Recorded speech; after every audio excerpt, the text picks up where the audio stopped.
Hey everybody, welcome to the latest episode of The Rock Experience with Mike Brunn. On this episode, Vincent LaRussa and I are going to be taking a look back at the Kiss Lick It Up album. We'll go song by song, giving you our thoughts on each song, as well as talking about the era and the other music that was popular in the 1983 time period. This episode is a lot of fun. I think you guys are going to really enjoy it. So let's jump in and let's get started.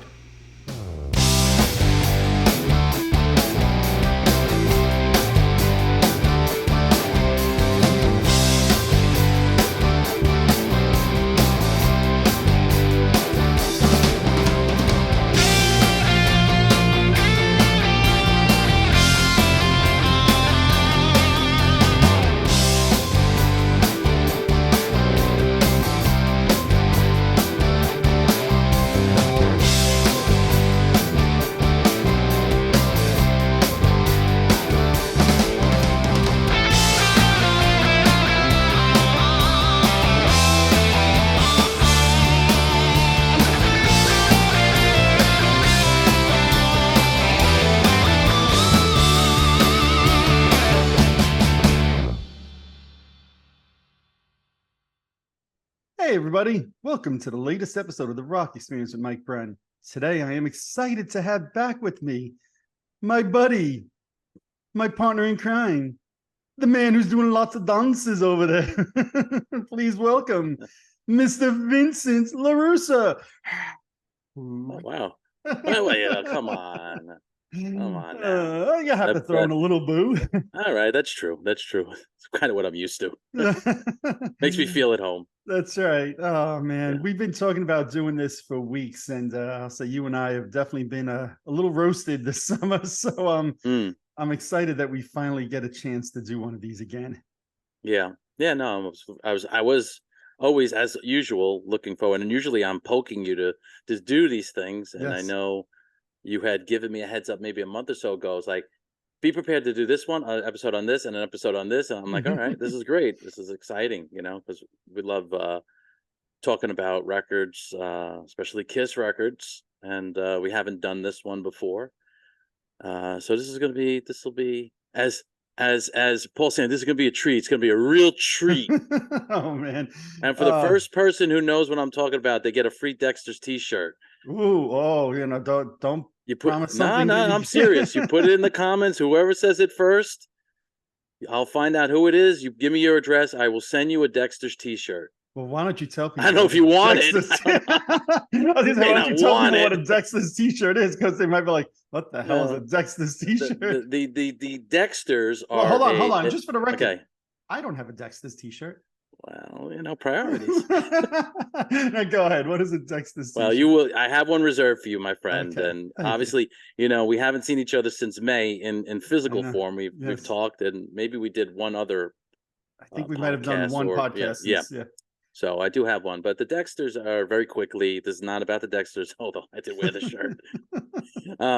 It's my cover band / original band. We're gonna have an original CD or record that we're gonna be putting out soon, and right now we're playing in the tri-state area. We just did maybe our 4th or 5th gig, so it's not your typical mix of the 70s, 80s, and 90s. That's right. So that's right. Very good. Well, I've heard and I've seen some of the videos. And go to the Dexters on Facebook. You can see some clips and a promo video and leave a comment.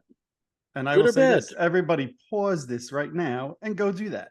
It doesn't take a lot of time, right? And I haven't been able to get to any of the shows yet, right? You guys started performing late March? If I remember, March 30th was your first show. Very good, my friend. Yes. Thank you. Yeah. So one of these days I will get out to the show. Now that hopefully for me, with some of my work roast will hopefully die down in the next 6-8 weeks. And I'll be able to see a show. And like you said, we haven't even really been able to get together in person. Usually we do a pool for warming or a pool for cooling day every month. And it's been egregious, but at least we get to do this. Absolutely. And onward and upwards, as we would say. Exactly. So you made reference that we've never spoke about this album before, and we're coming up on, which is freaking egregious, the 40th anniversary of this album. We're talking about the Kiss Lick It Up album. So even before we talk about the album, 40 years, my friend. I had a lot more hair back then. I weighed about 50 pounds less than I do now, maybe more, maybe 67. Do I got to go into my own specs? No, you. I'm I not think talking you about were, goggles. yeah, I think you were basically the same, right? You maybe No. weighed 5 pounds less. You still had No. the same head of hair. So. Well, I don't know if you remember. We could quickly talk about. Yeah. I mean, this was during the period where I kind of disconnected the cord a bit, a Yes. lot. And we, because you went to junior high school out of our grammar school, and I went to Catholic school, which was like a 3-year, the Catholic school where we lived, it went through 8th grade, and I believe grammar school, well, not grammar, public school went to up to until 6th grade. So 7th Yep. and 8th, you went to junior high, it was called, right? Yep. Exactly. So for those 2 years, we didn't hang out really or anything, because then I had new friends, and I was just being a bad friend, and I'll put that on me. Okay, it's one of those things where looking back, nothing ever happened. It's not No. like it's just. We went to different schools, and we started hanging out with different people during that time. It was literally you and I would walk to school pretty much every day. And now I was going with my brother, and we were going. It was his first year. I think he was starting first grade, because we're 6 years difference in age. So by chance, we saw each other on the beach, because you were like, your mom was there every day. Even when the beach was closed, your mom was there. I don't know what she was doing. I don't know if she was went to the beach. A sand inspector. Yeah. I went to the beach at least 5 days a week. Even if it was raining, my mom would be like, come on, we're going to the beach. We go. Right. So I just remember being on the beach and getting all throwed, because you were there and your brother was there, and we were playing football. We were tossing around the ball. And then you were like, do you know Kiss came out with a new album? I'm like, and they took their makeup off. I'm like, what? Like, that's how it was in the days of the internet, and I wasn't buying the magazines. And yeah, I always joke about it. I think I was buying, Let's Hear It for the Boy 45 by, and I was into like pop. I was really into the pop music and Prince and all that stuff that was really and you probably had the pop music 45.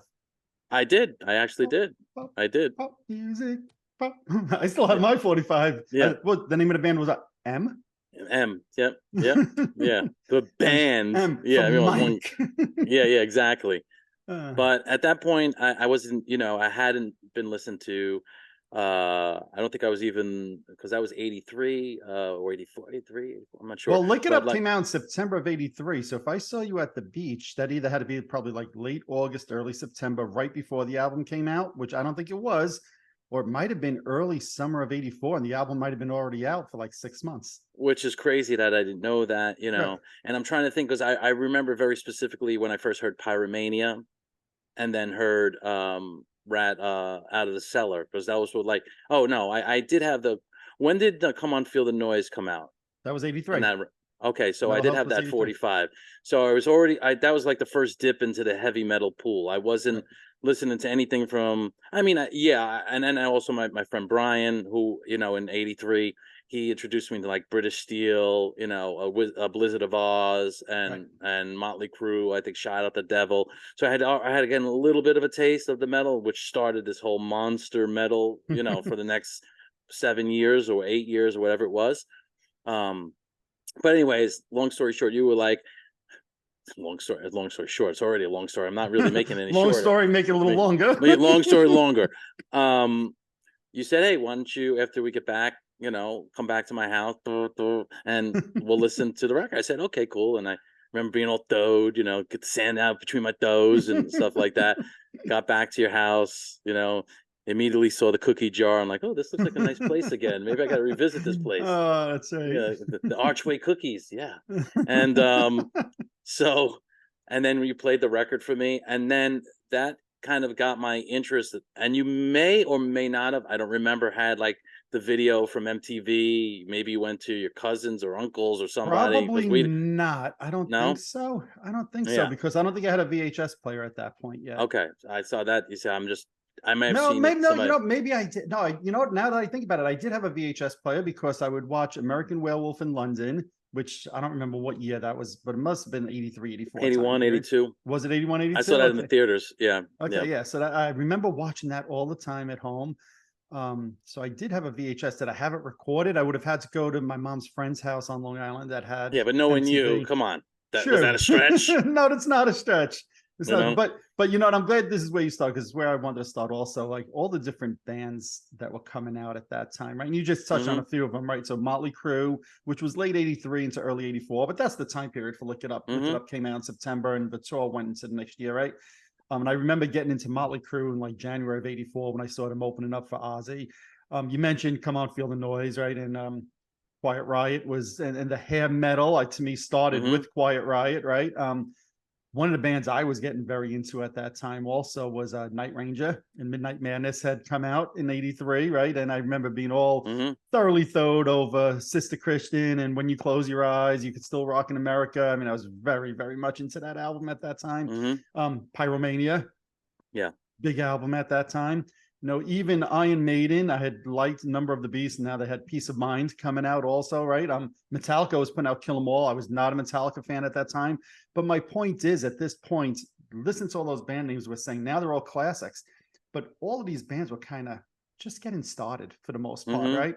And it was Mm-hmm. really a changing in the guard to me at this time in '83, where some of those classic era bands like Led Zeppelin, The Who, Aerosmith, Heart, all those classic bands from the '70s were either on the downside, broken up, not doing anything. And you had this new wave of bands coming in, the Motley Mm-hmm. Crues, the Quiet Riots, the Metallicas, Night Ranges, Def Leppard.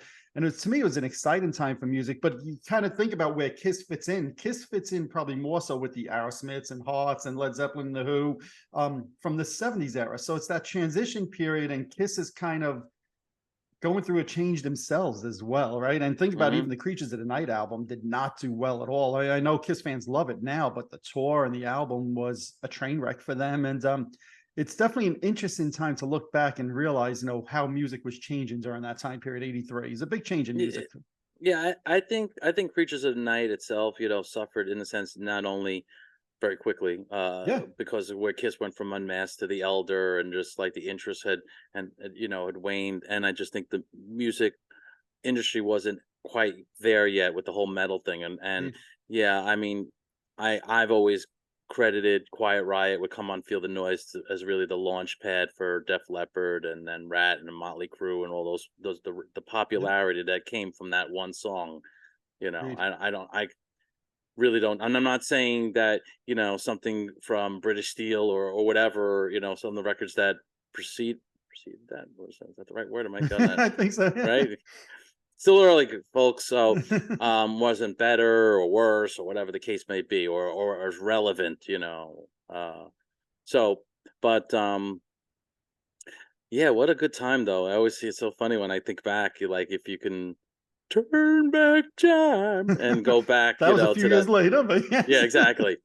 But uh, it what a great time for the music industry in general. I mean, yeah. and on the other side, you had the Princes and the Madonnas and that whole other thing starting in pop music. And Well, think man, about that I year would I was would kill to have Thriller, those days. right? Yeah, Thriller came a out. thrill, of course. Yeah. Huey Lewis, I think Sports was out that year. Mm-hmm.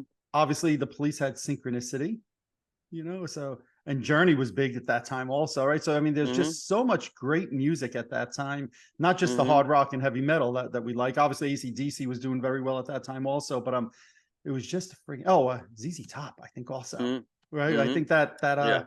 what was it? Eliminator. Eliminator. Eliminator Mm-hmm. album, I think, was '83 also, with Legs and Mm-hmm. Sharp Dressed Man and all those songs. So it was just an exciting time for music, really. Yeah, no, and again, I've said it before. When I look at today's music, man, I would love to go back in that time machine. And you know what? The funny thing is, we knew that was great music back then, Yes. but we just didn't know how great it was, because how could you know? You know what I mean? Yeah. So, Yeah. um, you know, so So yeah, yeah, so so it, you said you yeah, saw me at the beach, so you weren't listening to Kiss, I guess, in no. '83. When did you start to tune out? Do you remember? Well, I had the Unmasked. I never had the record, because you remember Okay. I always say, like, I didn't have a lot of, for whatever reasons. If I asked for it, I just didn't have money. As quite honest, and not Mm-hmm. poor me. Oh, we I'm were 10 years broke. old. Yeah, exactly. But I had the Shandy 45. So, and Okay. I was all doted about that song, and I knew of the whole. My cousins had the Unmasked, so I knew the whole album, Okay. and I just would go to their house and listen to it. So I knew all of Unmasked, and I just heard like the myth of this record, The Elder. You know what I Mm. mean? And then again, my friend Brian, when he moved and onto Bay 13th, where we grew up, that was like a critical point in time, because when I looked at his record collection, he had The Elder. Mm. He had, again, British Steel, I think, when he was Screaming for Vengeance, I remember he had Shout at the Devil, Blizzard of Oz, and these records, and I started borrowing. So that was the start of like the dough in the metal pool, Right. and the 45 of Come On Feel the Noise. Um but yeah, I had kind of just was listening to more of like the Police's and Right. the Footloose soundtrack and whatever pop music was out at the time. Madonna, I didn't have Madonna records. I I think was listening. Madonna was like 84, if I remember You right. know what it was? I had gotten Maybe 83. like my first boombox. So I was 12 Right. or 13 years old. So what did we do? We sat on the steps. I put on, it was a K Rock, or no, it wasn't K, I don't know what it was, Z100. I don't think it was Z100 yet. No. Whatever and I Hey, would well, tape off I'll the pause you radio. for a second. There is a Z100 documentary. I don't know. Have you seen that? Oh no, I would love to. Yeah, Amazon that's Prime. I just watched it 2 nights oh ago, like 11:30 at night. I'm like, all right, it's time for me to unwind. And I had seen there's a Z100 documentary on Amazon Prime, so Amazon Video, I guess. So check yeah, that out. yeah. You I'm gonna probably check it. enjoy I that. love, me. I love documentaries. Yeah. But yeah, I was just doing a lot of what was on the radio. I was kind of like a hostage to radio, and I had gotten, get 12 cassettes for a penny Columbia from House. Columbia House. And, I was listening to, to a lot of Pat Benatar. I love Pat Mhm. Benatar, Hole and Oates. And it was just like a lot of pop, which is still to me some of my favorite music. So, Sure. but that's kind of what I was, Blondie, stuff like that, Hmm. I kind of was listening to at the time.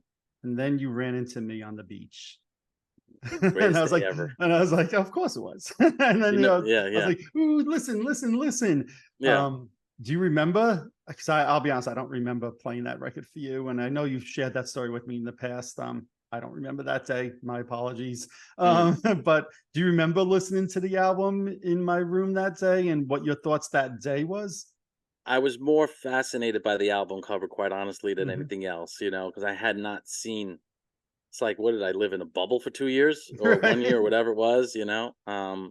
Yeah, I just remember staring at the record, and we were talking about it, and then soon thereafter, there was a show in our area called Friday Night Videos, Yep. and there was another show on Saturday mornings, and soon thereafter, I saw either was you got to tell me which one came first, Whole Hell's Breaking Loose or Lick It Up video. Look It Up came first. Lick It Up, yeah, that makes sense. So by the And I time you remember were seeing it, you might have seen All Hell's Breaking Loose, because that came out on the video was like March, I think, of may 84. not have, though, because it's, yeah, again, hostage Right. to whatever the show was playing. Of course. I Yeah. remember seeing, I know for sure, so Look It Up first, Okay. and Okay. I remember, watching it, in our TV room, and I think my dad was there, and it was just like, ooh, and I was like, oh, this is that band Kiss, and look, they don't have the makeup, and it was like exciting, Yeah. like, and I think he was like, this is pretty good. This is good. Like I was like, because when we were younger, it was always like, I always felt like parents or whatever, like this Kiss thing. Well, when are you gonna Right. grow out of this guy? Like These a guys lot are, of people you couldn't know, see past the makeup.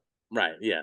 Mhm. So that's the other memory I have, and I had it on the VHS. We used to tape, videos, and just watching that video over and over again, being totally thrilled, seeing, Well, now these I'm good. guys. So I still have And almost all. I didn't know, and the other thing I didn't know Vinny. Like I was like, where? I remember saying to you, "Where's Right. Ace Frehley?"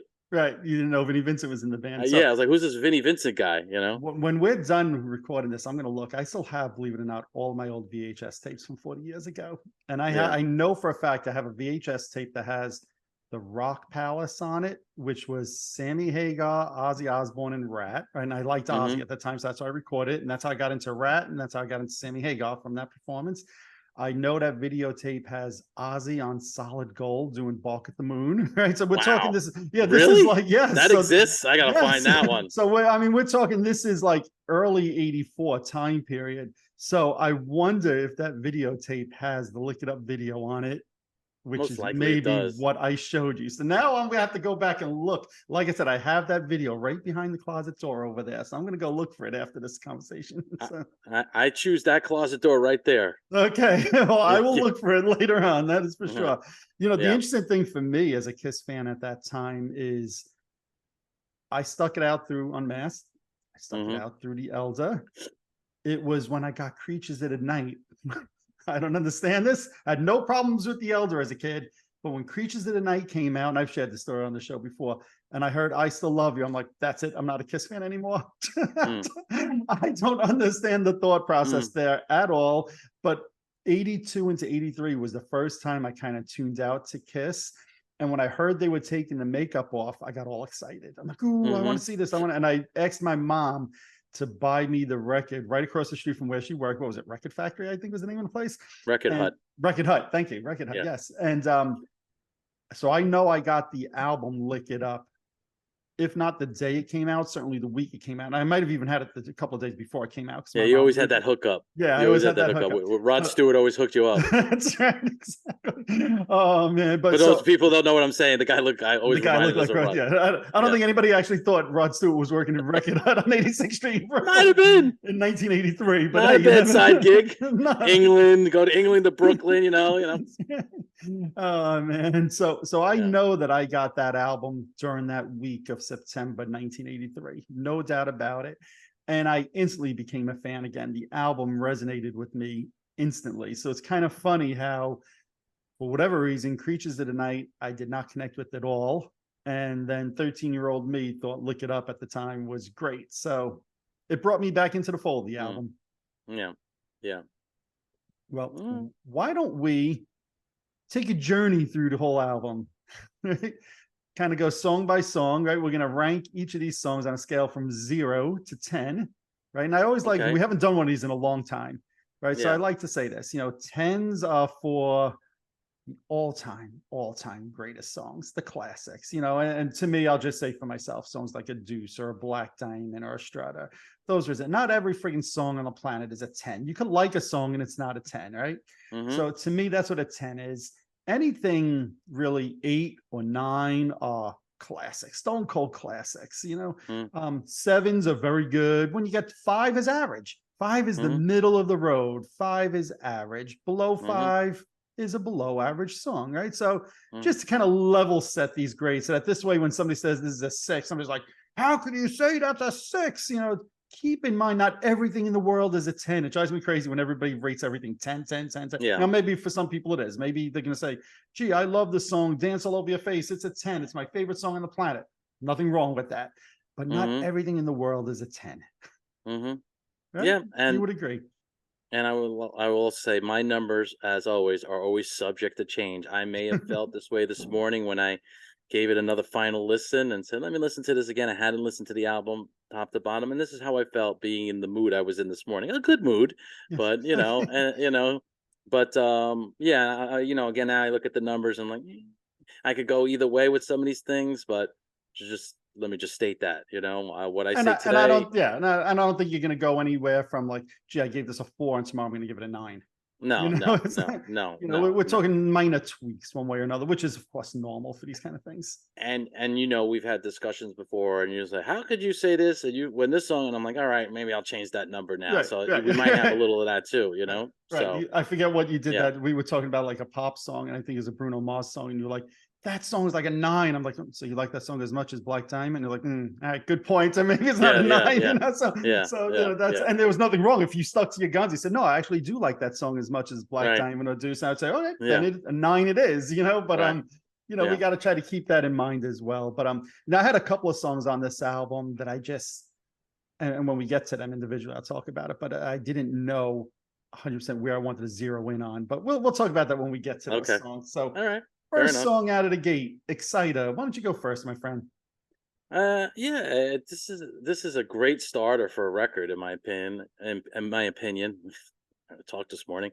I think as soon as you hear Paul's vocal, you could really. The first thing my impression was like, wow, he was really hitting his stride. I mean, he did great on Creatures of Night. That's there's a difference between Creatures and the Elder, just in singing approach, right? So true, but his tone is great. I love the riff. I was wondering in the chorus who's doing the highest vocal there. I don't think it's Paul. I think they brought somebody in to sing that. I thought maybe you would know. I didn't research it. No, I always wondered if it was Gene, to be honest with you. Yeah, I don't think so. It's tonally just doesn't sound like anybody in the band, but I could be doing something falsetto. Hmm. But I think this is a real solid song. And again, here's a number which I'm going to give, but this is also basing on the whole entire record. Yep. But now, if I say the number, you're going to be like, "Well, did you do? You gave this one." But I'm No, giving this song a solid 7. okay. You know, so that's and I love the little riff at the end. It's got a great ending. Right. You Yeah. know that Yeah. that little riff, it like comes out of surprise. Is like a surprise. You know, I felt. Yeah. No, it's look, I think it's a very solid song. This is one of the two songs that I kind of flip-flopped in ratings in my mind a little bit. I think it's a very solid opener. Um, it's bizarre to me that it's the one song on the album that Vinnie Vincent doesn't play the lead solo on, and then Mm-hmm. it starts the Mm-hmm. album. I've heard takes that he did of the solo that he was going to record for it. And it's another one of those things like, why the producer cut him out and bring another guy in to do the solo, but whatever, that is what it is. It doesn't really Well, they change. did bring Rick Derringer in, who is Right. a very well known and Yes, excellent, studio player. So I absolutely. can, Absolutely right. So it's totally not like they understand brought in that. a slouch, right? But Yeah. it's a song that I've always liked. I've never loved. There's just something about the song that's always like just there's something missing. I don't know what it is. I still though like the song quite a bit. I agree with you. It's a great way to open an album. I went a little lower. I went 6.5 on this. Hmm. I went at one point I had it as a 6, another point I had it as a 7. And I said, you know Yeah. what, I'm gonna go right in the middle of 6.5. I think that they have some stronger album openers. You mentioned Creatures of the Night. I think that's a much stronger album opener. Hmm. But I still think it's a really good, solid song. I think I agree with you. Paul's vocal on this is great. 6.5. Okay. Okay. No, I'm not gonna. Based on my number, I'm not gonna argue with you on that one. Exactly. So are you keeping this in your little spreadsheet over there so we could I tally the got it. scores at the end? I All got. right. Very Oh, good. you want me to give? I'll put yours in there too. Okay, I could do that. Please, this way at the end we don't, we know what my Okay. scores are also. Okay, you got it. Excellent. Thank you, my friend. All right. So next up on the album is the song Not for the Innocent. So I'll go first this time. So it's funny. Had we done this in 1984 or 5 or 6, Not for the Innocent, I probably would have been like a 2 or a 3. I don't know Hmm. why. This is a song that when I first got the album, I did not connect with at all. Yeah. Over the years, as I've listened to it more, I've more and more and more grown to like it. Hmm. There's something that's like gritty and dirty, and that whole like guitar riff, it's like it's certainly not Metallica like, but I could see like it's just Mm. like a down and dirty type riff. I've actually grown to like this song quite a bit. Clearly, it's not a quote unquote classic, and I don't put it up in the upper echelon songs. We'll talk about the demo in a moment, but I gave this a 6. Mm. Well, I mean, to me, we always say 5 is average. Yeah. I feel it's like an okay song. And I'm probably, I'll just state this right now for my, compadre in Kiss Unmasked. I'm probably going to upset Greg with this record in a lot of ways because he Oh, loves really? Gene so much. Uh-huh. But I think this is a below average song a bit. I gave it a 4.5. I Okay. mean, it just doesn't really move me too much. I see what you're saying. It's interesting. It's like I feel like with the guitar solo, like, all right, Vinny, do your thing for 2 seconds, then stop. Then do your thing for Okay. two, Uh-huh. and like him go like it was never a continuous flow. It's almost like they kind of controlled him, and Absolutely. you hear it's totally Vinnie Vincent based Yes. on his tone and the licks that he's doing in this. But to me, and then looking at the rest of the songs here, I feel pretty good of where I have this song as a 4.5. I just think it's a little bit below average song. It always surprised me that this song was in the second spot on the album because I think Gene has stronger songs than this on the record. Now I know a lot of Kiss fans love this song and probably will Mhm. crucify both you and I for our ratings and say, "Oh, you crazy? This song's an 8 or a 9," and that's all cool. I love that people have Mhm. different opinions, but it always surprised me that this was the song in the second slot because again, I just thought Gene had a couple of songs stronger than this that would have been a good 1-2 punch at the start, but Mm. Mm. I know some people think Exciter Not for the Innocent is one of the greatest starts to any Kiss record. So what the hell do Mhm. I know? Maybe I'm wrong. Yeah. Yeah. Now, what do you think of the demo version? And I told you, make sure you listen to that again before we record here, right? Because I've had that version for 10 years. They Mm. released it last year on the Creatures of the Night box set because they did record it very, very late in that process. Mhm. What's your thoughts on the demo with Paul doing some of the vocals? I would have given it a higher score. Hmm. I think it's better. I just like it better. It just adds a better, nothing against Gene, but I just, and there's something about the production on it, even though it's same producer, there was just something I like sonically about it better Yep. than this one. Yep. So and that's So go ahead. I mean, No, I might have given that a 5.5 right. instead of my 4.5, based on that. That's, which to me says a lot. I mean, for you, I don't know if your 6 would have been less or higher, but you did say 6, right? You gave that I did say song? 6. Yeah. Yes. I Okay. did say 6. Yeah, it probably would have been a little higher. And that's the ironic part is I've heard 3 different versions of this song. Obviously, the released one with Gene. You got the demo with Paul and Gene. You trading Mm-hmm. off vocals, and I've even heard a version with Vinny doing the vocal. Yeah. And in my opinion, they released the lesser of the 3 versions. Mm, And I know a lot of fans who've heard that Paul and Gene version. All agree that that's a better version, right? So what you just said, and that's why I wanted you to make sure that you gave it another listen, right? I think most people mm-hmm. agree with you there that the Paul and Gene version was better, and I wonder what made them decide to drop Paul from doing the choruses on that. Was that a Michael James Jackson thing? Was that Gene saying, "Hey, I'm going to handle this song myself"? Like, I wonder what the decision process there was. I don't know if anybody's ever asked Michael James Jackson that. Sadly, he's no longer with us, so nobody can. Mm-hmm. But I wonder what the decision was on that, because I agree with you. The Paul Gene version is better. Yeah. And like I said, my score would have reflected that, Yeah, for sure. yeah. So, all righty. Third song on the album. I think you might have heard this once or twice before. Yeah, a couple of The times I title might have heard track. this. Yeah, yeah. Look it up. Why don't you go first, my friend? This song is one of those songs that unfortunately in some ways suffers from concertitis because they played it forever. Yes. But you can't deny how simple and great this song is. It's so simple. I played it, on bass guitar. I've done it on all, and but it's Do you just even such a need 2 well. arms to play it on bass guitar? No, no, no, I don't think you do. Well, for the chorus, where you True, guys pick a couple 2 notes, but yeah, I mean, it's just it's such a great chorus. It's kind of anthemic. It's one of those Kiss songs that it's not a rock and roll night, obviously, but yeah, even though it seems like, from my experience, the casual music fan knows it for whatever reason. And it's just, again, Paul's attitude, the whole build after that, relatively, laid back guitar solo, if you want to call that Yes. Yep. awesome. I think that was great.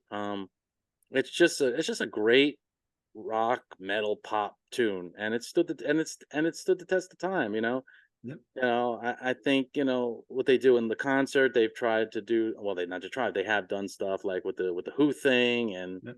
and I think at this point I've had enough of that. You know what I mean? It's like sometimes True, I I really agree. feel like just do another Kiss song and a classic song. I'd rather hear that. That's just my opinion. It Yep. was cool for a couple of years. Ooh, this is new and different. Now it's old and monotonous the way I see Yes. it. You know what I mean? Agreed. Yep. So, but I mean, I give the song an 8.9. It's like, 8.9. Can't go to a yeah, 9 and no, no, no. 8.9. No, no, I can't. It's almost there, and but we always say up 8 and above. It starts in the upper Yes. echelon, but there a deuce could be a 10 or whatever, but there might be slightly less of the classics that might be a 9. So that's why I was like, it is an 8.9. I'm not giving I, it a I, death I of death like that you point wouldn't one. commit to the 9. I like No, that. Fully no, respect that, my friend. yeah, yeah, 8.9. yeah. Yeah, look, I agree with a lot of what you just said. I think the song itself, Lick It Up, is probably the most identifiable Kiss song from the non-makeup era. Mm-hmm. Like you said, for whatever Absolutely. reason, that's the one I still hear on classic rock radio stations when they play 80s Kiss. Yes, I'm so tired of hearing it in concert. And yes, I agree. I don't need the Who Won't Get Fooled Again jump part in the middle of the Yeah, song. But yeah.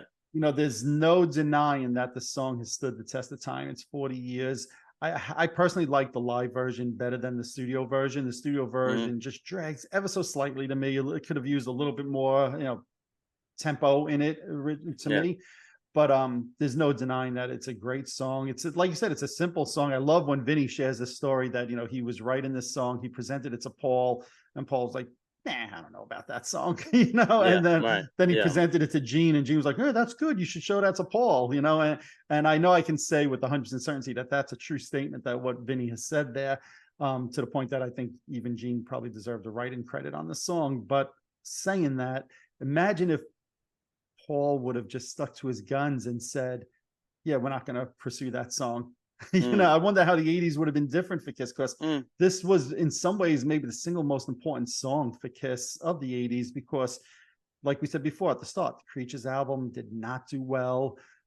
This was going to be their first song, their first single without makeup. It had to catch people, and it was perfect. It was simple. It didn't have this crazy guitar solo in it. It really was mm-hmm. perfect.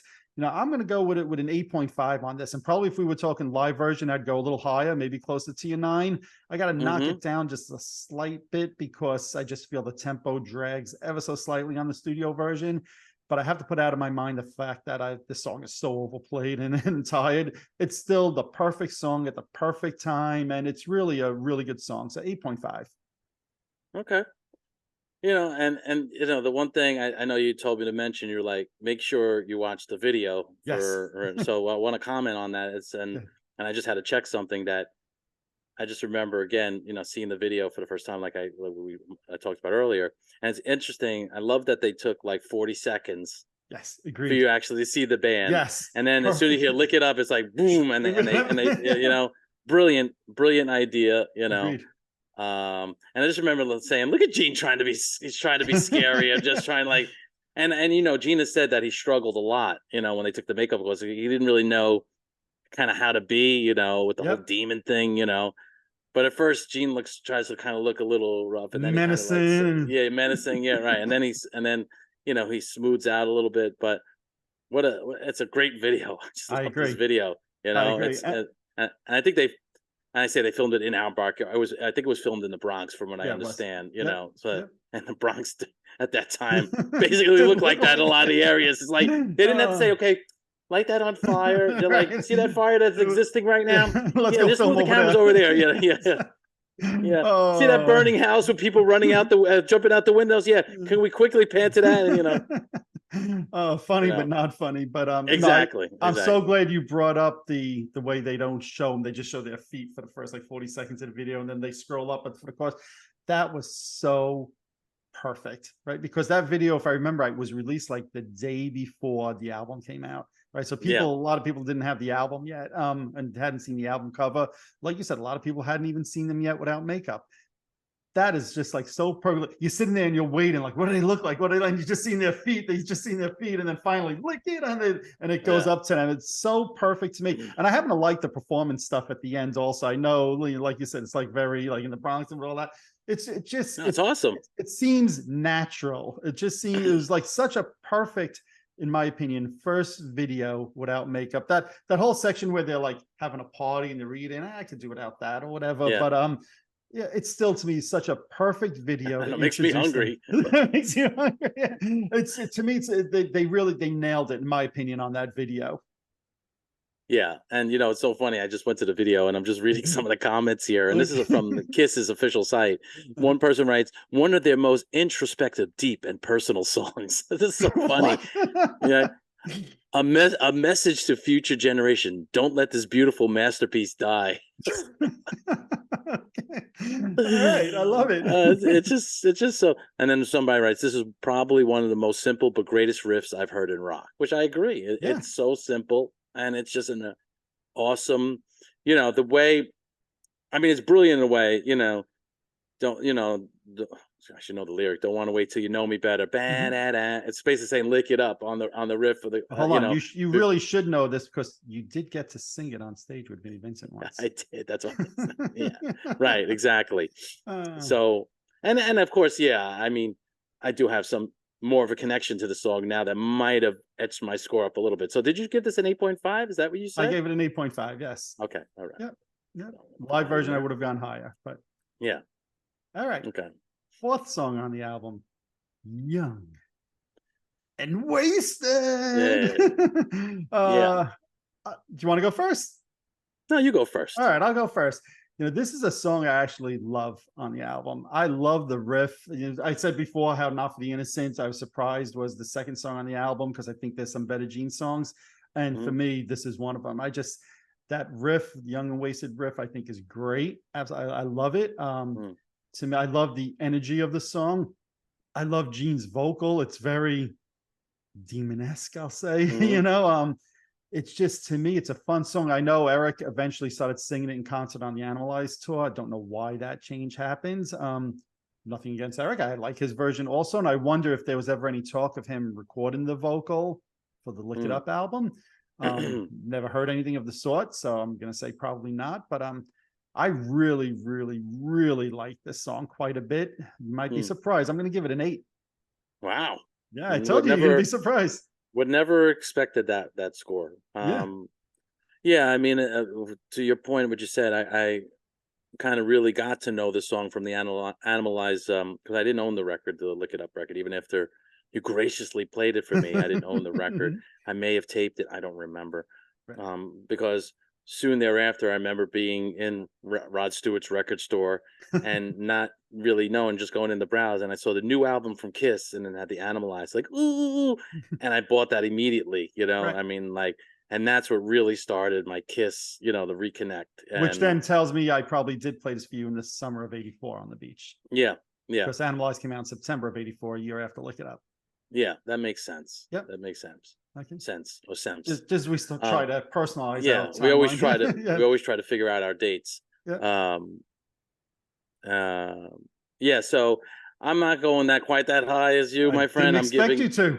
Yeah, I think this is an above average song, and I gave it a 5.8. I think it's Oh you man, know, I love it. I love it. A 5.73298. yeah, gotta get my calculator out and round it Exactly. up. But yeah, I give this a 5.8. What's interesting about this song though is that like Vinny goes to do his guitar solo at the end, and they're like ding with the fader. They're like, The fade. you're not hearing this guitar. You start to hear him play, and it's like, nah. Yeah, yeah, Fade. yeah, yeah. So I'm sure like that's got to be rough. You do this performance, right? And it's like, and it just gets edited out. Edit Mhm. it out. Edit You it know, out. That's right. yeah, Maybe that's what Bruce was referencing, not the woman going down the stairs. maybe, maybe, maybe. No, look, I think probably more people will side closer to your rating than mine. I do Mm, think I'm probably closer to the minority. It's just for whatever reason, this song has connected with me for years. And hmm even in the last, I'll say 5-10 years, I've grown to enjoy it even more than I did in the 80s rather, which I always did like it. So I'm going to guess more people are going to side with you than with me on that one, but I'm going to stand by my 8 and be very happy to go and listen to it again later today after we have this discussion. Okay, that's fair enough. Yeah. All right. Okay. Gimme More. Next, Gimme More. I went first on Young and what'd you say, Wasted. Demi Moore? Demi Moore. Yeah. Demi Yeah, Moore. yeah. Demi Moore. Gimme More. Why don't you go first on this one, my friend? I like this song. I like this song a lot. I got throwed listening to this song. A great Paul song. I gave the song a 6.3. Ooh, Yeah, 6.3. yeah. I thought, I think this song has aged well. The overall album has a very similar production, and that's one of the Yes. things I wanted to touch upon. Yep. It's just like Creature's Light in a way. The record, you could hear where a lot of the sonics are the same. Yeah, it's not I Love It Loud, that reverb. You never hear that, but Right. like the drum tones and the snare and stuff like that, and some of the other stuff, it doesn't have as much reverb on the record. It doesn't sound as big, but you could certainly. All right, Michael James Jackson, and I think maybe it was the same engineer who worked on both records. And I don't know, you probably even know if it was recorded in the same studio. Where was it recorded? You can Does it look even that up say? while I chat. Off the top of my head, I Yeah. don't know. Mhm. Look, I agree with you 100%. I think the production on this album is phenomenal. I personally, even overall, like the production better on "Lick It Up" over "Creatures of the Night." I Mhm. just think there's something about the sounds in total on this album that just really not say I don't like the production on "Creatures of the Night." I think that production was perfect for that album, but I think if you put the Creatures production on the "Lick It Up" album, I don't think it sounds as good personally. Mm.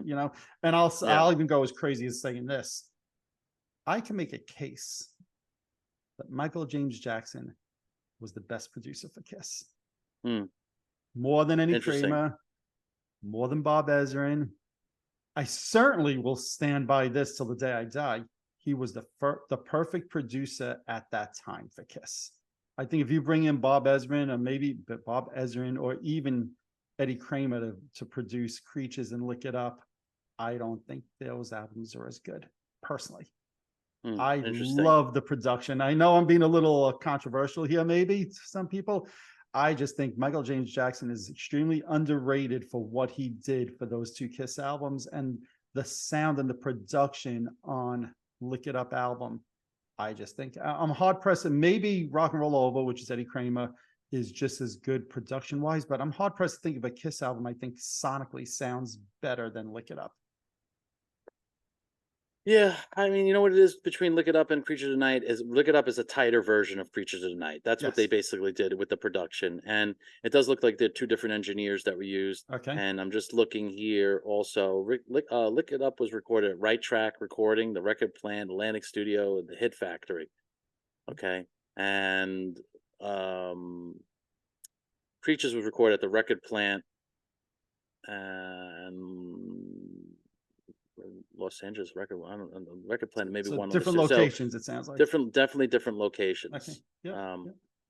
So, but you know, and like anything else, that I mean, you remember when we had the Q&A, or they had the Q&A at one of the Kiss, what they call them, in Indianapolis, the Kiss, not Kiss Like Fest, the what they Expo. call it? Yes. Expo. Like, Thank yeah. you, my brain. And I had asked Michael James Jackson on how they got the drum sound. Mm-hmm. And he was explaining the whole thing with mics, and he got way technical with compressors. I loved it. I was geeking Right. out, Yeah. I was gonna say you loved it.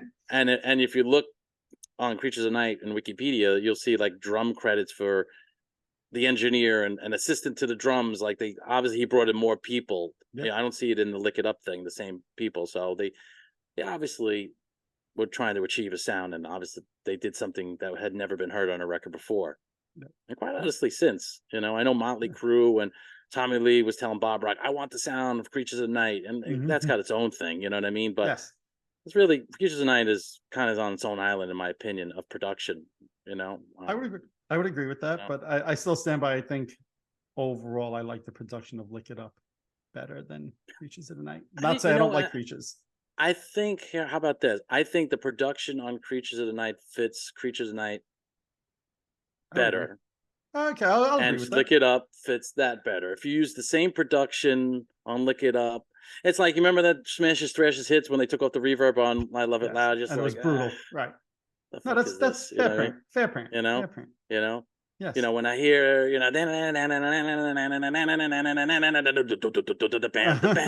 the band again, and Danger, like those fucking drums. If that was tamer, I would have just, so. I'll give you that. And I'm glad you brought up Danger right now, right? Because we were talking about Gimme More when we segued into the production, right? Mm-hmm. And to me, Gimme More is part of this like group of songs, right? So there's Danger, there's Gimme More, there's Under the Gun, right? They're all like similar to I'm Alive from Asylum. Mm-hmm. Paul, every album at that time was writing one of these like upbeat rock songs, a little bit faster tempo.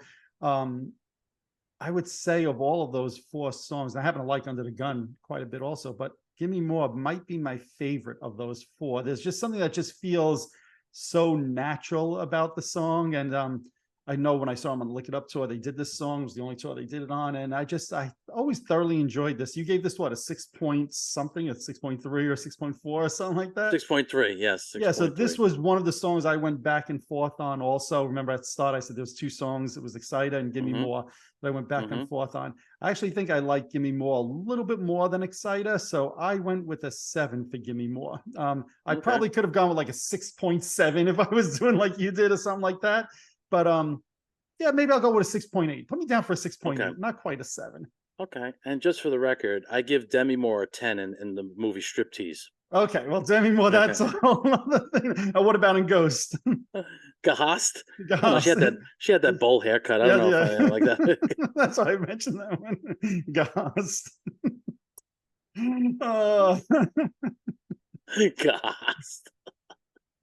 Oh man, this is good times. See, I miss it. We haven't done this in a while. I miss this. Yeah. Okay. That is good. All right. So you got me down for Gimme More? Got you down. All righty. So then next up, we're gonna flip the record over to side B. Go with Ah, remember those days when you did that, right? that's Wasn't that right. old? You had to, balance out the record. What That's was right. going to start, what was going to be the third song, where you going to put the single. Ah, it was such glorious days, And that, total that's glorious where like days. sequencing of songs where it's important. And it's interesting because when you listen back to this record and the record closes, and we'll get to the songs in a little bit, with 3 Gene songs in a row, which was very unusual, when we talk Well, we about, should also say this Gene has more songs than Paul on this record. And how many records can you say that? does he really learn? Hold on, there's 10. I thought it was 5 and Mm, 5. One, I don't think two, so. Unless, one, two. did I count wrong? Oh, yeah, I think you counted wrong. One, Did I? 2, 3, 4. Yeah, it's 5 and 5. Get your Yeah, facts straight. all Don't right, don't all right. don't spread You know, nonsense to our viewers. uh, great. no, it's 5 and Oh 5. yeah, you're But right. You're right. You're the right. You're fact right. that it You're right. ends with 3 Gene songs is very unusual. But Yeah. anyway, let's go to All Hell's Breaking Loose. Um, Odd choice of a second single to me on the Mm-hmm. album. Not that I don't like the song, but this was, I could say, maybe in some ways a little bit ahead of its time. It was before the whole rock rap thing took off in the mid 80s. It was before the Aerosmith Run DMC, Walk This Way re-record. So a little, I guess, Blondie did What Rap Show with a little bit of rap in it, but that wasn't a rock song. It's a little bit of a weird choice of a second single mhm. to me. Were you gonna What say be something? this and what be that? Yeah, exactly. It's now, saying that, I always liked the song back then, and I still think it's okay now. It's an odd choice for a Mm-hmm. second single on the album. Um, it's one of the 3 songs in the Kiss catalog that is credited to all 4 current members of the Mm-hmm. bands at the time of songwriting, right? So Eric Carr supposedly wrote the riff thinking of it as a Led Zeppelin-ish type song, and then Paul and Vinny turned it into this rap thing. I'm not sure where Gene comes in on the songwriting on this one, but whatever, that's neither here nor there. Yeah. Yeah. Um, I'm gonna go with a 5.5 on this. It's not a bad song by any means, but on such a strong album, it's a little bit of a head scratcher as the second single, in my opinion. Yeah, yeah, this is a number where I go back and forth, but I'm going to stick with my 6 for now. I think five's average. I think it's a full point above average just because creatively, for what you said, it was a little bit ahead of its time. It's got a great riff. I love the way it plods along. It's just a really cool turn. A really cool. I love the pre-chorus. I just think You know what? I it's had on my notes, I had it down as a 6. I want you to put me back to a 6. I talked myself down, but I'm like, no, I agree with you. It's ahead of its time. mhm. I talked myself down from the 6 as I was giving my overview of the song. Put me back to a 6 Oh, also. you got it, pal. Free of Yeah. charge. Free of charge. Free of charge. Now, we mentioned the videos before, right? Mm. We mentioned the Look It Up video. What do you think of this video? I mean, obviously they were going basically on a little bit on the same theme of like, Mm-hmm. the way it looked.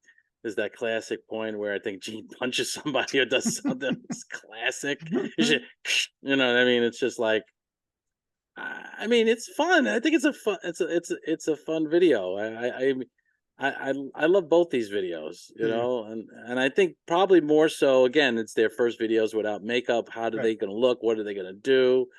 I think, I think it was very appropriate, So if you for have to watch as a video, forget the songs. If you have to watch mm, as a video, this or Tears Are Falling.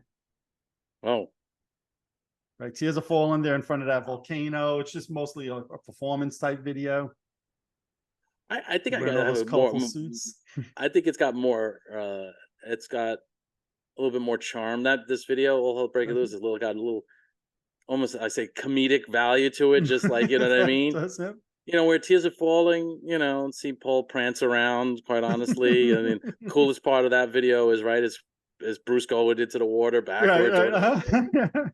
Awesome. And the whole thing. I can't even do it the same direction. I can't. I'm watching myself and The I'm going like windshield this. wipers. Although some cars do go like this, to my Yes. defense. Yeah. How do you do that? Wow. It's like a tongue twister. Everybody try and do Yeah. this. Try to Yeah. do the windshield wiper eyes of Tears Yeah. Are Falling. But yeah, I think I'd pick All Hell Breaking Loose. The video. Although song wise, I wouldn't. Right. No, Yeah. right. No, that's why I said the video. Yeah.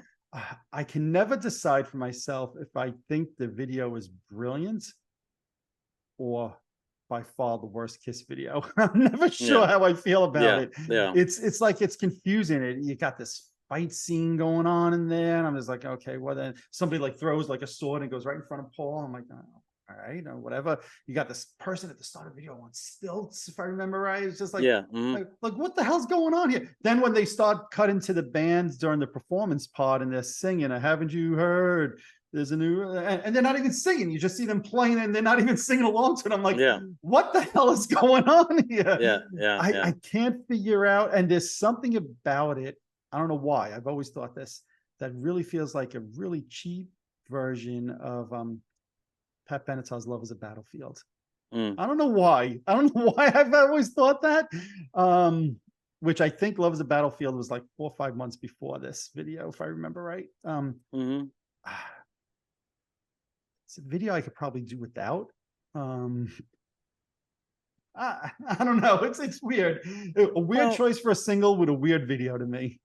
I think a lot of people were doing weird videos at the time. You know, a lot of bands, if you watch them, like, this makes no fucking sense. Like, what, like, I think videographers were like, ooh, we got this new thing on TV. Let's just put all these elements of fantasy and whatever and try to be creative and kind of, you know, make people think about what's going on. Was that what they thought All Hell Breaking Loose looked like?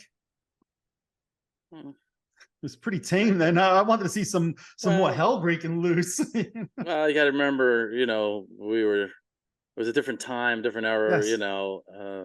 They could have gone back to the Bronx and had more fires. They could have. Yeah, that's good. They could have, but I still enjoy it. You know what I mean? I you know, in the end, I'd probably choose the Lick It Up video first over this, just because what it is, the first video, and just, you know, it's such an iconic video at this point. The first video without makeup, and how, like we said, you wait for like 40 seconds, and you see the band, you're like, all right, now we have to see these guys, you know. So, you know, but yeah, that's my feeling about it. And I always remember, and then we can move off this song, when the video first starts and you see the 4 of them and they're like in, not a hallway, but they're in like some area, and Eric Carr's like kicking something that's on the ground. There's like a little fire thing. And I always remember just thinking Eric Carr looks so short compared to Paul and Gene. I don't know why. Because he was. Yeah. It's just like the camera angle made it look like Eric was like 3'2" and Paul and Gene were like 6 foot each. I don't know why. That's just a memory I have of that video. I think there's a picture that surfaced recently where they showed the full picture, and you see Eric like standing on a box. You know what I mean? and you know, in the video, like, so you would see them. Obviously, this has been done for years. I mean, even actors like Al Pacino and whoever, they would put Dustin Hoffman. They put stuff in his shoes to make them taller. You know, because they're so short. But it's interesting. Yeah. And you know, the last thing I'll say about the song, on the Kiss cruises, which, you know, I've been on for 10 plus years. All Hell's Breaking Loose, probably one of the most requested songs by Kiss cruises. Interesting. Yeah, and they never, the one year I think during the acoustic sail away, they played like the riff for like 10 seconds, and then Paul might have sang the first line, and then that was it. But when you ask cruises, a lot of cruises always wanted to hear this one on the cruise. I feel lucky I did actually see them perform it on the Lick It Up tour. This was a song they did not play many times, even on that tour. But yeah, I just always thought that was interesting, that this was one of the most requested songs on the Kiss cruise. Who would have thought? Yeah. So, all righty. Next up. Here we go. Here we go. Should I go first, since you're already queuing me up? All right. So, you know, I love this Stamp song. So I just said that what were they thinking putting All Hell's Breaking Loose as the second single? This should have been the second single. This is, to me, a no-brainer. I think at that time, in songs like or in your case, a no-brunner. I think of songs like Bringing on the Heartbreak from Def Leppard. I'm not saying Million to One is as good as that, but you know, they're both phenomenal songs. This is the type of song that potentially could have been played on the radio in '83. We spoke about some of those bands and the artists in the top 40 music that was on the radio. I don't know what the hell Kiss was thinking, not releasing this as a single. Thankfully, Paul did do it on his 2006 solo tour, so we did get to see him do it live. What a friggin' lost opportunity to me. They never performed it as a band. They didn't release it as a single. This might be, in my opinion, in case you can't tell I'm opinionated on this, the biggest bonehead Kiss move of the 80s. They didn't release this as a single. So yes, I love this song. This is an easy 9 for me. I know you knew I was going to put it up there. I think this song is just phenomenal. It's another one that's, you know, not, you know, it's simple. There's nothing crazy about it, but the whole vocal melody, what a freaking great song. Great vocal performance from Paul. Yeah, jerks not releasing this as a Yeah. single. Yeah. So, Yeah. there you have my little rant, and you knew I was going to rant it because I Oh love yeah. this song. Oh yeah. Yeah. So yeah, I mean, I never felt as strongly as you about this song. Yep. I think it's a good song. It's a really good song. Although, I'm going to give this a 6.9. I Oh, gave Exciter at 7. oh, oh, I you're just killing me. I just think Exciter's that one notch better, and I'll tell you why. Go ahead. I think, it's got all the great elements, the song. However, I think the energy of Exciter excites me more. Okay. I like the chorus, it just this song tempo wise, it's just kind of that medium tempo. It's a great song. I'm not saying it's not. I mean, it's almost a 7, Nothing wrong with a 6.9 rating. exactly, and so far, other than Exciter and Lick It Up, it's, and by Exciter's 0.1, and I've Right. told you why I like Exciter a little Yeah. bit more. I just love the energy. I love Paul's vocal more on this song, on Exciter, than on A Million to One, although it does it great. But I feel pretty good about my rating of this song. Yeah, and I like when we don't fully align on everything, because if we did, that would be a really boring show, right? So I'm curious to Yeah. see the people who watch and listen. Do they tend to agree with me that I think it's one of the great songs of the 80s? Do they tend Yeah. to agree with you? You think it's very good, but not that upper echelon like I do. More people may side with you. I'm curious to also see, and I'd like to hear your opinion. Do you think this would have been a better second single than All Hell's Breaking Loose? I'm not sure it would have made a difference. Yeah, My probably opinion not. of that. Probably Yeah. not. Yeah. I But I think think it is a better choice. I see your right. point, but I don't think it would have made a difference.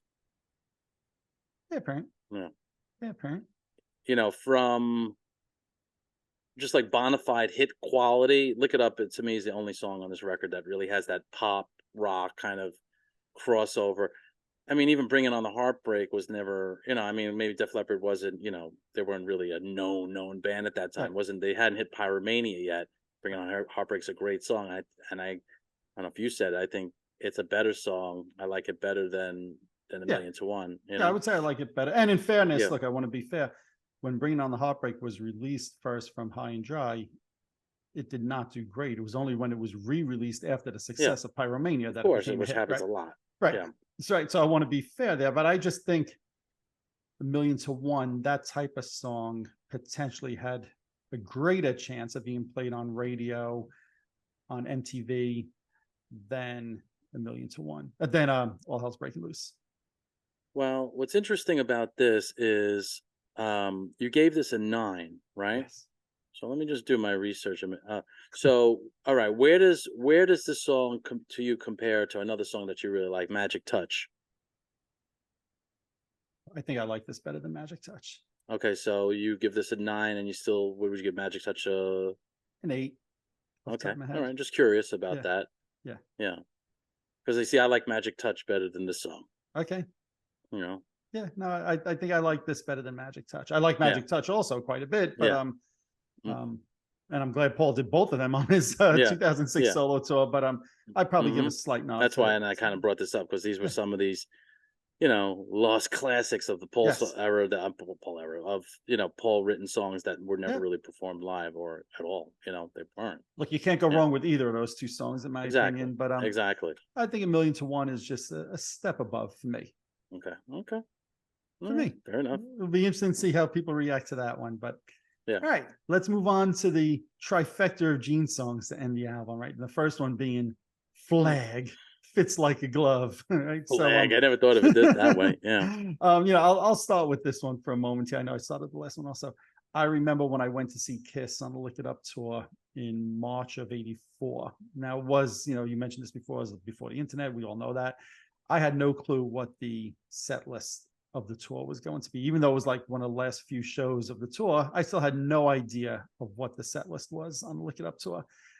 And I remember two thoughts going through my mind. Number one, with Eric and Vinny in the band, are they going to be doing classic era songs like Detroit Rock City, Rock and Roll All Night? I got the answer on the second song. Yes, Detroit Rock City was the second song of the set list. But at the time, when I first got the album, I said I got it when it first came out. Fits Like a Glove was my favorite song on the album. And I remember just thinking, going to that show, I hope they play Fits Like a Glove. That's the one song from the new album I want them to play. And they did it, if I remember right, fourth, and we know they did it that tour and pretty much every tour throughout the whole 80s. But it's just kind of funny looking back on that when I went to the Lick It Up tour, that this song, Fits Like a Glove, was the one like, ooh, play, play, play. And I was nervous because it was on the second half, the later part of the album. And in my mind, that's where they put the songs that you didn't think were as good. And I was scared that they weren't going to do this song. So when it was the first Gene song they did from the album, oh man, my toe shot through my sneaker that night. Right through, ripped a hole. I was so excited. I still do like the song quite a bit.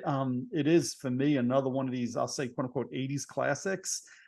Certainly not up there with like Lick It Up or Tears Are Falling. But when we talk about Gene songs from the 80s, the non-makeup days, I'm hard pressed to think of another song that's for me as quote unquote classic as this from the non-makeup albums. Remember, I Love It Loud, War Machines from Creatures, they were wearing makeup, right?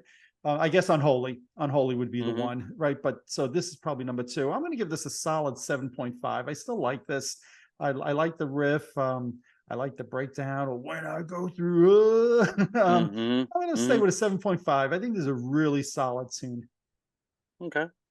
Well, to me, it's like Young and Wasted fits like a glove. They kind of feel like kind of similar to me. I'm gonna go 0.1 higher on this song. I'm gonna give this a 5.9 over the 5.8 I gave Young and Wasted. Okay. There are a lot of elements of the song that are cool. I could even be persuaded maybe a little more. Maybe Could you go to a 6.319? Maybe. Let's see how I feel at the end. But right now, as it stands, this is a tough one for me because I'm kind of struggling a little to give it a little bit more. I could maybe go into the 6 territory on this one. I mean, at this point, I'll give it a 6.2. I'll up it a couple of points. I'll give it a 6.2. I just upped it a little bit. I've pretty much stayed on course all throughout here. But, now you say Fits Like a Glove 6.2, Million to One 6.9. I'm still sticking with that. I mean, I still feel okay about that. So I'm going to give this a 6.2. And I like that whole breakdown when I go through it's just like and obviously in concert they would make it more dramatic, that part. It's got a great riff, so it's got an awesome riff. And you know what, here's the thing,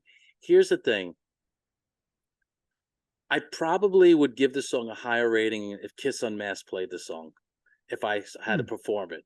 I've noticed it. I noticed this. Like we recently did Love Him, Leave Him. And I was like, ooh, love him, leave him, One of those, well, I love him, And I was totally doing that song. And it had never been traditionally one of my favorite songs. I was going to say, I know it's never been one of your favorites. But when you go to play it and you go into character and you're that person and you hear the band playing it, it's like the Bruce Kulick effect, I call it. You go to and you hear, Burn Bitch Burn, you're like, ooh, this is great, this song is. And that's what we actually did. You remember we were like, ooh. Yes. I think we even did the hand motions and everything. As Bruce was doing this. Yes. That was Paralyzed. He was doing that. Yeah. The Paralyzed dance.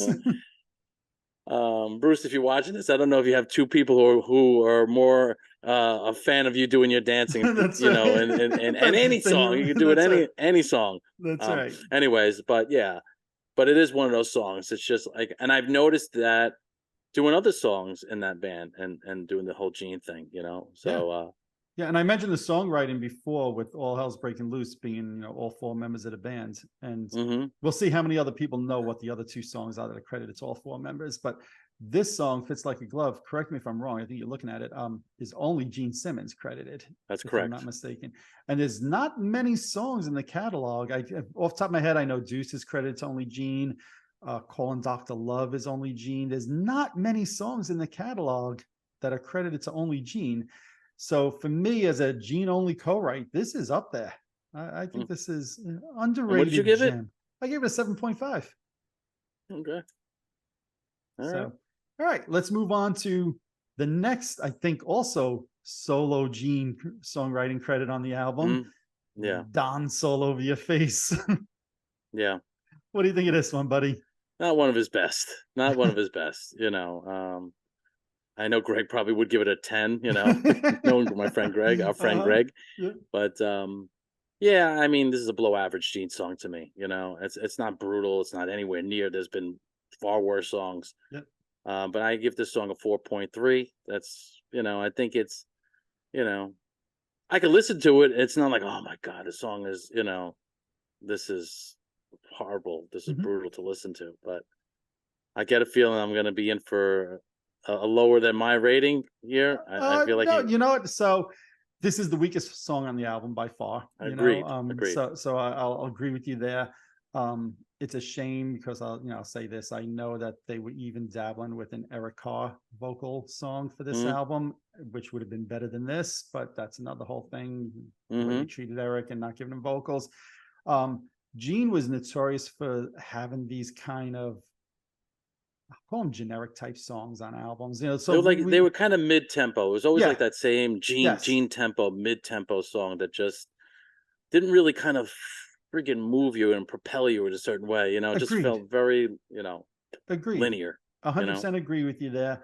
Um, but saying that with those linear mid-tempo songs, this is one of his better ones to me, which is not great. But I Mm, personally, I don't like any of those mid-tempo type things that he does, linear type songs that you just mentioned.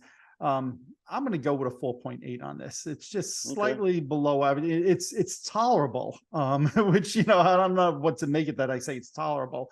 Um, but it's not. So Creatures of the Night had 9 songs on the album. This album might have been better off with 9 songs and leaving this one Mm. off also. So let So me ask you. Let me ask you this question: Hell or High Water? This song. Now rating. Think about it. Just give this a yeah. four point No, eight. that is a good one. I think if you would have picked any other mid-tempo Gene song from the 80s, See, I'm good. I would have picked Yeah, Dance All Over Your Face. yeah. Hella High Water, that's a toss-up for me. They Mm-hmm. might be equally bland, but not horrible. Mm-hmm. Yeah, um, I think Hell or High Water has a better chorus than this song. That's my maybe, feeling. You Maybe, know. yeah, that's fair. So maybe I'll go with Yeah. a 4.85 on Hell High Yeah. Water. Right, I gave a 4.8 on All this. I'll right. go with a Yeah. 4.85 on Hell High I Water get. because I I, like Gene's vocal delivery of Dance All Over Your mm-hmm. Face better than Hella High Mm-hmm. Water. I never Yeah. liked that smooth Gene vocal on Hella High Water, No, it's the which, Neverson effect. That was the yes, Neverson effect. That whole exactly. record. You know. Exactly. So I agree with you that the chorus is better and better written on Hella High Water, but I like the vocal delivery better on Dance All Over Your Face. Okay. All right. 4.85. Last one on the album. On the eighth day. Why don't you go first, my friend? I mean, I gave this slightly better than Dance All Over Your Face. I gave this a 4.5 as opposed to the 4.3. Again, it's the same kind of. I'm like, is this the same song as what's your Gene song? Is this? It kind of feels like it's certainly not Young and Wasted. It's certainly not Fits Like a Glove, which is good. I mean, it's not Right. like all Gene songs on this record were dun, dun, dun, dun, dun, dun, dun, dun, dun, that kind of Yeah. Here's the tempo for this song. All right, Gene, what are you thinking about the tempo here? I'm thinking. Gene, what are you thinking about the tempo? I'm thinking. You know, and you see uh, Paul in the background going like this. You know, rolling his eyes in this. By the disgust. way, this is not True Life Story. This is not how it all No, went it's not. down. It's No. not. Well, it's funny because I used to agree with you that the album certainly ended on a weaker note with Dance All Over Your Face and On the Eighth Day. Over the years, I've grown to like On the Eighth Day more. Hmm. Not to say that I think it's an all time classic, but there's something with the vocal performance I like. The guitar riff I like. Yeah, it's not as upbeat as, let's say, Young and Wasted or Fist Like Glove, Hmm. but I like you don't want every song to have that same tempo like you just said. Um, people who know that Vinny actually brought this song into the band, and it was originally the original version of Boys Gonna Rock. Yeah. And they took the chorus out of that, and I guess Gene wrote On the Eighth Day. Personally, I think that was a good choice by Gene. I don't think Boys Gonna Rock would have fit as well. I like the whole On the Eighth Day God Created Rock and Roll. I think it's a good way to end the album also. Certainly not as strong as let's say War Machine and in the Creatures of the Night album, but I feel like they were kind of going for the same type of vibe in some ways. I'll give the song a 6. I actually over the years have grown to like this song a bit more, and I like the message on a hard rock album like this. There's a good way to end it. Yeah, I'll go with a 6. Okay. All right. So To me, this yeah, one of the things I'm thinking is like anything below a 5 is a song that I wouldn't put it on. Like I would not have any Like I have no reason to catch like, you know what, I want to listen to On the Eighth Day. I want to listen. Mhm. I wouldn't put it. So Yeah. anything below the 5. And then I look at my numbers here. Anything above the 5 would be something that I would choose to put on. A lot of times that's how I think of it Now, too. what if Billy came to you next week and unmasked and said, "Hey, Vin, I really want to do On the Eighth Day," and you had to stop performing it? Well, I wouldn't want to disappoint Greg, so I would do it. It's all about Greg, not about Billy. Sorry, Billy. Okay. He's the green fanatic, the gene fanatic. But no, I mean, yeah, of course I would do it. You know what I mean? And like I said, it would give me a different, and it would feel fresh. It's not like doing your favorite cold gin, Right. So yeah, of course I would So do it. yeah, And I to that know, point, I probably prefer to listen to On the Eighth Day over Cold Gin. oh, well, I mean, you probably prefer listening to butterflies, swatting each other than, I don't know if they swat each other. I don't like crickets. You'd rather listen to a cricket nest than Maybe cicadas than, cold gin. that is possible Yeah. as well. Yeah. Oh man. But so what is your total score for the record? My total score is a 60.4 with an average of a 604 rating. Okay, so you rate the album a little bit above average. And what Hmm. was my overall rating? Yours was almost a 70 at 69.3 with a 6.93 average. And so it's funny because in my You're mind, almost 10 points higher than me. Average. right. Yep, which I'm And not overall surprised. rating. Right, I'm not Yeah. surprised because for me, I've said this for years.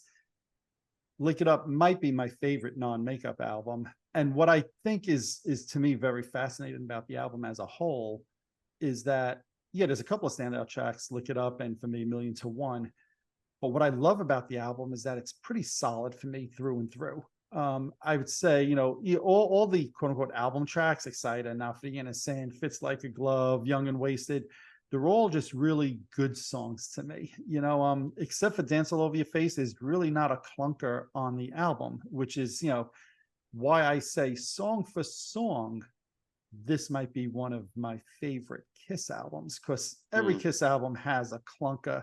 And while I'm certainly not saying that this album is better than the debut, not at all. But you look at the debut and it has Love Theme from Kiss and it has, Kiss in Time, which, is a little bit of a throwaway. I feel like the Lick It Up album, song for song, is very solid. I put it right up there with some of their classic albums. The classic albums have all-time classic songs that are tens, like Black Diamond and Deuce and Strutter and things like that. But song for song, this album is right up there for me.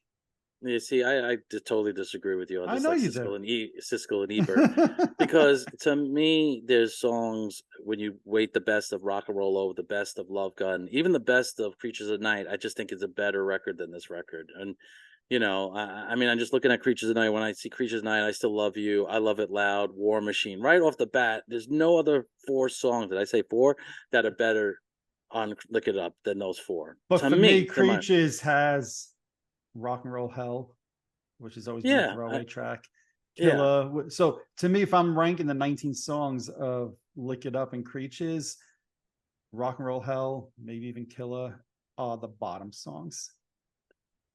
Fair enough. Although I think I like Killer more than In on the Eighth Day Okay. and what was the other Dance All one? Over Your And Face. Dance All Over Your Face. But again, I know you've said for years that Love Gun hasn't been one of your favorites until you heard Kiss Unmasked do it. Love Gun, Christine 16, I Stole Your Love. I mean, come on, the 1, 2, 3 punches knocks this record, I'm sorry, out of the park. You know what I mean? I'm never going to dispute Or that. Rock and Roll Over, I Look, Rock Want and Roll is my You, favorite rock album right. of all So time, right? that's why, but let's stay with Lick It Up for a moment, right? So if I look at side B and you got Hooligan and Plastic Cast and Almost Human and Then She Kissed Me, those are 4 very average tracks. Now I love them because of what they represent, right? Yeah. And it's I think some of the songs have aged. Like I love Almost Human, and so you'd Plastic rather hear Cast, Almost Human over On the Eighth Day. Absolutely. Okay. Absolutely. Not for me. Yeah. Not for me. I'd rather hear On the Eighth Day, Young and Wasted, and Fits Like a Glove. I'd rank all 3 of them over Almost Human. Well, now, mind you, I'm the same person that got thoroughly throwed when they did Almost Human on the Kiss Cruise one year. Yeah. I was like, oh, yeah. God, this is freaking amazing. This is great. I was so excited. So don't misread what I'm saying here. But as a song, I think those 3. I mean, there's reasons why I love Almost Human, and it's the like, all right, it's just, I think they were trying to kind of do a little bit of a Zeppelin thing there, you know what I Uh-huh. mean? And with the drum, it's almost like on what's that song? Wanna make believe. Believe. And they both go any song that's got I mean, come Yeah. on. Gene, could you do the same riff you did on the other song? Sure. You know what I mean? So you No. prefer Larger Than Life, right? This is a song you're Oh referencing, yeah. than any of the Gene songs on this album? Any?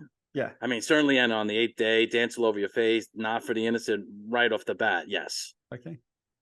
You know, I've come to love those two songs. Well, Hmm. you know, I more so. What was the first one? Was the one on Live Two? Alive? Yeah, Live Two. Oh, my. That's what happens. When you don't eat breakfast. Rocking in the USA, No, no, no, no, no, no, not that. Larger Not Than that. Life. Larger than life. Yeah, I love that song. Okay. I love that song. Hmm. And when I was young, I was like, be with this song, Yeah. and be. I would like, And it's for me, it's my. Billy said to me Uh-huh. recently, we got to pick some more, pick a Kiss song. I think I'm going to pick Larger Than Life because I Hmm. just love that. It's just, For me, you side know, four, that's my least of the five songs. I even yeah. like Any Way You Want It better than Larger Than Life. Dang, I even like Any Way You Want It dang, better. I even like Any Way dang, You Want It. dang, So you like Any Way You Want It dang. better. No lower budget Journey song. Dang. No low, but even though it came first by about 30 years. I didn't say that. What, 30 years. Actually, it was like two, maybe. No, the I think. original version of Any Way You Want It, Oh right? yeah, Was yeah, it yeah, was from yes, the yes, yeah, 50s, right? yeah. Right, exactly. Yeah, Right, yeah. But which makes it so cheaper. yeah. Last thing They I didn't even wanted to write it. talk, they didn't write it. That's fair. Last thing I wanted to talk about with the record, and you kind of touched on it a little bit before, the album cover, right? So we were talking about the video for the song Lick It Up and how I think they got it perfect. And to me, I love the cover of Lick It Up. I think they just got it so perfect. It's so basic, plain, just them in street clothes, but you got Gene with the tongue out. It's just what a perfect album cover for your first album without makeup, in my opinion. But what do you think? I see you nodding your head, so I have a feeling you might agree. What do you think? Yeah, Vinny with the wig. I mean, yeah, no, it's a great album cover. It's perfect. Paul's expression. I think they look great on that cover. I just Yep. remember saying, "Wow, the band looks great." It's Yep. just, and I I've wish seen a they lot of kept the. that look through the tour. During the tour, the way they dressed is a little, whatever. But the whole look on the album cover, I thought was so perfect. Agreed. Yeah. Agreed. Yeah. Yeah. And you No. didn't get to see them on this tour, right? You didn't No. see them until, was it I Asylum? Asylum. Yeah, Right. I had to wait Mhm. 2 tours, Right. including this one. Yeah. That's one of the things I'm so thankful I did see them on this tour. Radio City, which is Yeah. a very unique venue for Kiss to perform. It's the only time they ever performed there. And I mentioned before, like waiting for them to do Fits Like a Glove. I was thoroughly thrilled about that. It's a funny thing. I remember I was thinking about this the other day when I went to that show and not having a clue what they would perform. I remember thinking, well, Eric Carr's going to do a drum solo. I wonder if they'll do Escape from the Island and he'll do the drum solo during that song. Right. That's how Yeah. out of touch I was with what kind of set list Kiss was going to do, that I was Yeah. convinced that they might do Escape from the Island. Imagine that. So, Wow. but we're kids, so of course I was Yeah. at that show I was 13 going on 14 13. years old, right? And Yeah. yeah, I thought that the drum solo section would be Escape from the Island, which would have been cool to me. I mean, you Absolutely. could have done that. And then during the whole drum breakdown in the middle of the song, that's when Eric goes into his solo. That's a lost opportunity to me, but I understand why they didn't do that. So, but whatever. But Yeah. no, it was a fun tour though. And, Vinny, I know that a lot of people spoke about him doing the guitar solos for 800 years. I did not experience that when I saw them. I've got bootlegs from so many of the shows. To me, the guitar solo has been the same on every one of those shows. Maybe there was one night he did that, and either it wasn't recorded or I don't have the tape. But I think it's a little bit of a myth that he would do guitar solos that got longer and longer and longer every night. But it was a fun show. I wish the band had stayed together, the four of them, for longer in the 80s. And I mean, no disrespect to Bruce or Mark St. John, but I do feel like this band had some magic behind it that had they stayed together in the 80s, they could have put out some really phenomenal stuff. Agreed. I mean, I love a lot of stuff that followed, from Animalized, Asylum, Crazy Nights, Yep.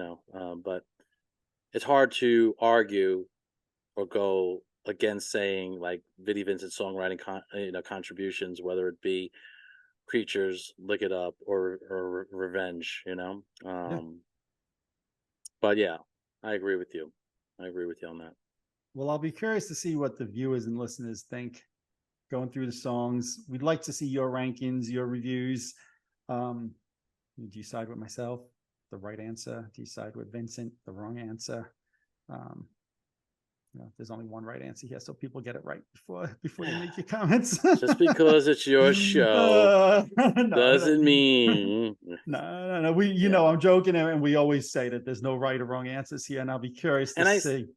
And I said beforehand, tomorrow I could give different. I could listen to it again and feel differently. Yeah.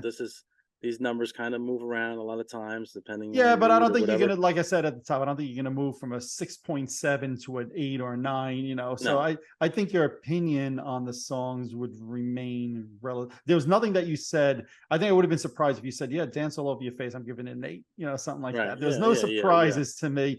Maybe I didn't know that you liked Exciter as much as you said at the start. I didn't recognize that. Yeah. And maybe you didn't recognize I like Young and Wasted as much as I do. So, no, definitely not. Definitely not. But yeah, we look forward to seeing people's comments. Give us your ratings of the songs. What do you think of the videos? What do you think of the album cover? Did you see the band on tour for Lick It Up album? Also, what other music were you listening to back in 1983, right? And that's where we started the whole music scene, right? So I'm curious to see, at that time, what were Kiss fans listening to besides Lick It Up? And were you into Kiss at 1983, right? So you weren't for a little bit of time there, and I was just getting back into Kiss. So viewers and listeners, were you even listening to Kiss in 1983? Be very interesting. Well, buddy, this was a blast. We're gonna do this again. We got another one coming up. We got another one coming. We're gonna do this again very soon. We got another one coming up. Stay tuned. That's right. Exactly. Stay tuned. Exactly. We've been away for far too long, but we're gonna be back sooner this time. I promise that. So on that note, I look forward to it. As I look forward to my lunch. Yes, like my breakfast at this point. Oh well, I've got 8 hours of driving that I got to do when we're done with this today. So, so the roast continues for me in a different way. But I'm sure my family's upstairs right now saying, "All right, when is he going to finish recording this damn podcast so we can get on the road?" But I thank everybody for watching. We look forward to your comments. Bloody, this was joyous. And I look forward to us doing another one. Until then, we leave you with Double Ringo. All right. Later, everybody. Later. Alrighty. There you have it. Our look back at the Kiss Lick It Up album and era. We look forward to reading and seeing your comments about the album and the era and what you think of each of the songs. As we always say, there's no right and wrong answer, and we really look forward to hearing and reading what you have to say. If you're watching this on YouTube, hit that subscribe button below. If you're listening to one of my podcasts, subscribe over there as well.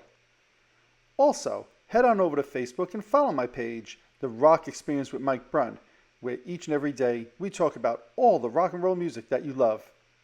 You could also follow me on Instagram and Twitter as well. That's it for this episode. Thanks for watching. Thanks for listening. See you all next time.